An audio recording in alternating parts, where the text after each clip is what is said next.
ಯೌವಾನನು ಬರೆದ ಮೊದಲನೇ ಪತ್ರಿಕೆ ಅಧ್ಯಾಯ 5. ವಿಶ್ವಾಸದ ವಿಜಯ. ಯೇಸುವೇ ಕ್ರಿಸ್ತ ಎಂದು ವಿಶ್ವಾಸಿಸುವ ಪ್ರತಿಯೊಬ್ಬನೂ ದೇವರ ಮಗು. ತಂದೆಯನ್ನು ಪ್ರೀತಿಸುವವನು ಆತನ ಮಗುವನ್ನು ಪ್ರೀತಿಸುತ್ತಾನೆ. ದೇವರನ್ನು ಪ್ರೀತಿಸಿ ಅವರ ಆಜ್ಞೆಗಳನ್ನು ಪಾಲಿಸುವುದರಿಂದ ನಾವು ದೇವರ ಮಕ್ಕಳನ್ನು ಪ್ರೀತಿಸುತ್ತೇವೆಂಬುದು ನಿಶ್ಚಯ ಆಗುತ್ತದೆ. ದೇವರನ್ನು ಪ್ರೀತಿಸುವುದು ಎಂದರೆ ಅವರು ಕೊಟ್ಟ ಆಜ್ಞೆಗಳನ್ನು ಅನುಸರಿಸುವುದೇ. ಅವರ ಆಜ್ಞೆಗಳು ನಮಗೆ ಹೊರೆಯೇನೂ ಅಲ್ಲ. ದೇವರಿಂದ ಜನಿಸಿದ ಪ್ರತಿಯೊಬ್ಬನು ಲೋಕವನ್ನು ಜಯಿಸುತ್ತಾನೆ. ಲೋಕವನ್ನು ಜಯಿಸುವಂಥದ್ದು ನಮ್ಮ ವಿಶ್ವಾಸವೇ. ಯೇಸುವೇ ದೇವರ ಪುತ್ರನೆಂದು ನಂಬಿದವರೇ ಹೊರತು ಲೋಕವನ್ನು ಜಯಿಸಲು ಬೇರೆ ಯಾರಿಂದ ಸಾಧ್ಯ? ತ್ರಯೇಕ ಸಾಕ್ಷ್ಯ. ಕ್ರಿಸ್ತ ಯೇಸುವೇ ಜಲ ಮತ್ತು ರಕ್ತದಿಂದ ಸಾಕ್ಷಿ ಹೊಂದಿದವರು. ಜಲದಿಂದ ಮಾತ್ರವಲ್ಲ, ಜಲ ಮತ್ತು ರಕ್ತದಿಂದ ಸಾಕ್ಷಿ ಹೊಂದಿದವರು. ಇದಕ್ಕೆ ಪವಿತ್ರಾತ್ಮ ಸಾಕ್ಷಿ, ಏಕೆಂದರೆ ಪವಿತ್ರಾತ್ಮ ಸತ್ಯ ಸ್ವರೂಪಿ. ಹೀಗೆ ಪವಿತ್ರಾತ್ಮ, ಜಲ ಮತ್ತು ರಕ್ತವೆಂಬ 3 ಸಾಕ್ಷಿಗಳು ಇವೆ. ಈ 3 ಕೊಡುವ ಸಾಕ್ಷ್ಯ ಒಂದೇ. ಮನುಷ್ಯರು ಕೊಡುವ ಸಾಕ್ಷ್ಯವನ್ನು ನಾವು ಅಂಗೀಕರಿಸುತ್ತೇವೆ. ದೇವರು ನೀಡುವ ಸಾಕ್ಷ್ಯ ಅದಕ್ಕಿಂತಲೂ ಶ್ರೇಷ್ಠವಾದುದು. ದೇವರ ಈ ಸಾಕ್ಷ್ಯ ಅವರ ಪುತ್ರನನ್ನು ಕುರಿತದ್ದಾಗಿದೆ. ದೇವರ ಪುತ್ರನಲ್ಲಿ ವಿಶ್ವಾಸವಿಡುವವನು ಈ ಸಾಕ್ಷ್ಯವನ್ನು ತನ್ನ ಅಂತರಂಗದಲ್ಲೇ ಹೊಂದಿರುತ್ತಾನೆ.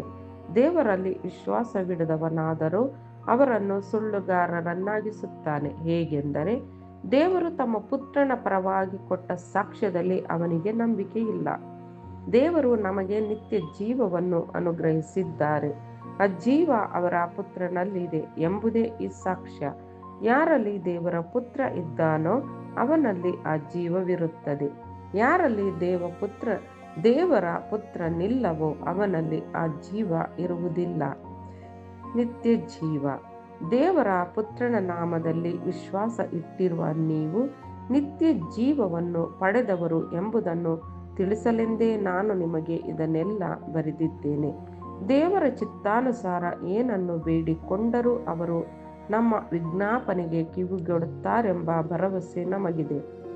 ನಾವು ಏನನ್ನು ಬೇಡಿಕೊಂಡರೂ ನಮ್ಮ ವಿಜ್ಞಾಪನೆಗೆ ದೇವರು ಕಿವಿಗೊಡುತ್ತಾರೆ ಎಂಬುದು ನಮಗೆ ತಿಳಿದಿದ್ದರೆ ನಾವು ಬೇಡಿದ್ದೆಲ್ಲವೂ ನಮಗೆ ಲಭಿಸಿದಂತೆಯೇ ಎಂಬುದೂ ನಮಗೆ ತಿಳಿದಿದೆ.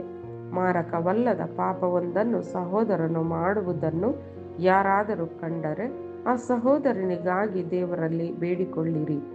ದೇವರು ಆ ಸಹೋದರನಿಗೆ ಸಜ್ಜೀವವನ್ನು ಅನುಗ್ರಹಿಸುವರು. ಮಾರಕವಲ್ಲದ ಪಾಪವನ್ನು ಕುರಿತೇ ಈ ಮಾತನ್ನು ಹೇಳುತ್ತಿದ್ದೇನೆ. ಮಾರಕವಾದ ಪಾಪವೂ ಉಂಟು, ಅದರ ವಿಷಯವಾಗಿ ಬೇಡಿಕೊಳ್ಳಬೇಕೆಂದು ನಾನು ಹೇಳುತ್ತಿಲ್ಲ. ಅಕ್ರಮವಾದುದೆಲ್ಲವೂ ಪಾಪವೇ, ಆದರೆ ಮಾರಕವಲ್ಲದಂಥ ಪಾಪವೂ ಇದೆ. ನಮಗೆ ತಿಳಿದಿರುವಂತೆ ದೇವರಿಂದ ಜನಿಸಿದವನು ಪಾಪಜೀವಿಯಾಗಿರುವುದಿಲ್ಲ, ಏಕೆಂದರೆ ದೇವರ ಪುತ್ರನ ರಕ್ಷಣೆ ಅವನಿಗಿದೆ. ಕೇಡಿಗನ ಹಿಡಿತಕ್ಕೆ ಅವನು ಸಿಗನು.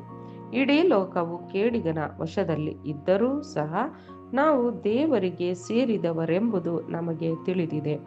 ದೇವರ ಪುತ್ರ ಆಗಮಿಸಿ ಸತ್ಯ ಸ್ವರೂಪರಾದ ದೇವರನ್ನು ನಾವು ತಿಳಿದುಕೊಳ್ಳುವಂತೆ ನಮಗೆ ಅರಿವನ್ನು ನೀಡಿದ್ದಾರೆ.